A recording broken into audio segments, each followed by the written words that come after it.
आमे आज बनवा पूरी एवं बुट आलू तरकारी।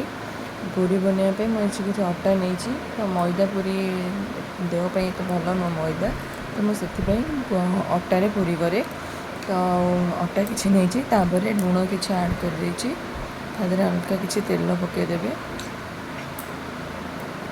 तेल पकईला किसी कस्तूरी मेथी आड करेंगे मेथी पत्र किसी आड करेंगे तादे किसी हल्का हल्का पानी दे चकड़ी ने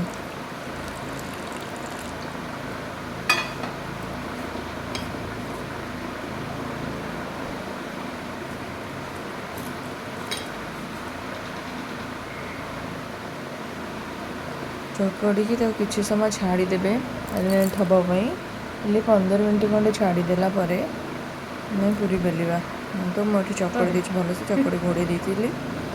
एपटे बुट बतुरा हो जाए 2 घंटा पूर्वर बुट तरकारी प्रस्तुत करवा कि अदा मसला प्रस्तुत अदा एवं रसुण 2टी टमाटर टमाटर को टमाटर सब मिसे ग्राइंडिंग करने आउ 2 ରୁ 3टी छोटे साइज पियाज काटी नवा।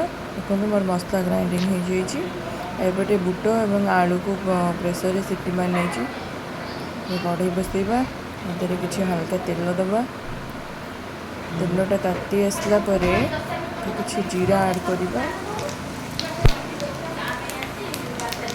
देखो जीराटा फुटी आसला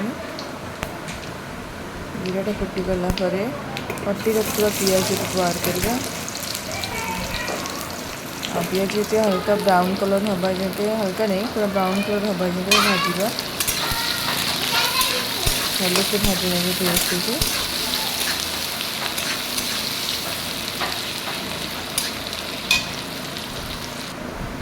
देखो हो गला अलरेडी ब्राउन कलर पियाज को भल से भाजी हो गला सुंदर कलर देखा जाए। बाटी रखी मसला देखिए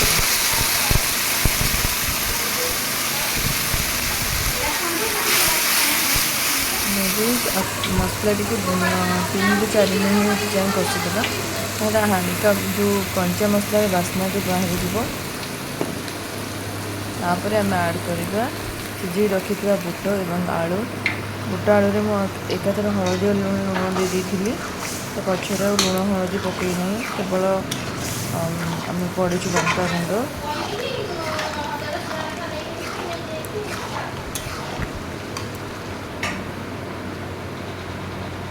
गुंड पानी कषि 2 ରୁ 3 मिनट कषिदे पानी दिया सरी जाइए।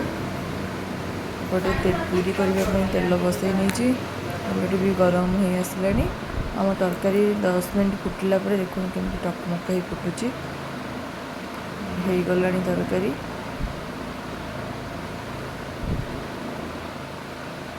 कंप्लीट हो जाए। हल्का गरम मसला दे ओल्लैदबा आम पूरी छाणीबा सुंदर से पूरी अटाटी को रखीदे चकड़ी को बोले केते सुंदर से फुटुची। आप मैंने वीडियो देखुंत लाइक करूँ शेयर करूँ और सब्सक्राइब भी करूँ। पूरी आमर हो आसला काढ़ीदे। थैंक फॉर वाचिंग पुणी देखा नेक्स्ट वीडियो रे।